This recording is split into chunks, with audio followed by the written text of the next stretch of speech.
Sinasamba at pinupuri ka namin, O Kristo.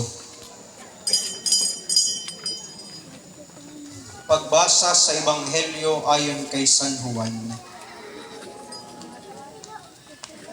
Nakatayo sa tabi ng krus ni Jesus ang kanyang ina at ang kapatid na babae nitong si Maria na asawa ni Cleopas.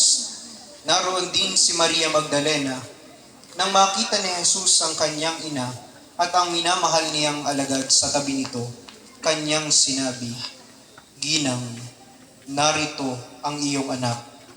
At sinabi sa alagad, "Narito ang iyong ina." Mula noon siya ay pinatira ng alagad na ito sa kanyang bahay. Ang salita ng Diyos.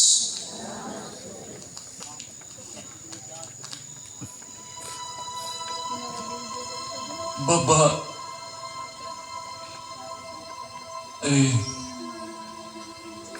narito ang iyong anak. Narito ang iyong ina.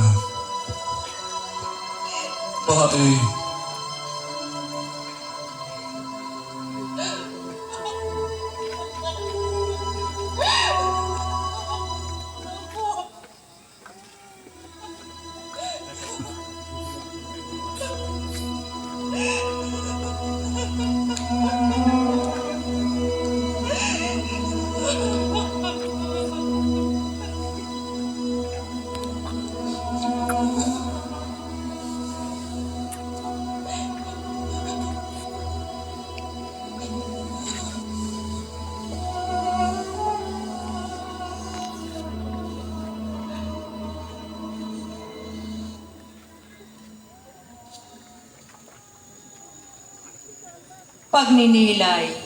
Ang bigyan ka ng isang ina ay isang dakilang pamana. May hihigit pa ba rito?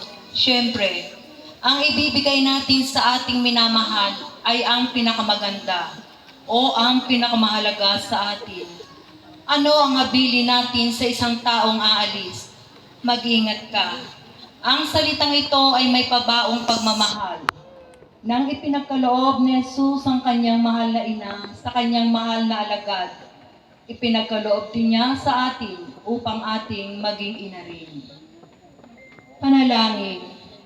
Panginoong Jesus, hindi ba't naragdagan ang iyong pagdurusa nang makita mo ang iyong mahal na ina na nagdadalamhati dahil sa nangyari sa iyo? Ang mahal mong ina ay karamay mo na sa iyong pagdurusa. Sino nga bang ina ang makatatagal kung nakikita niya ang kanyang anak na pinahihirapan ng iba?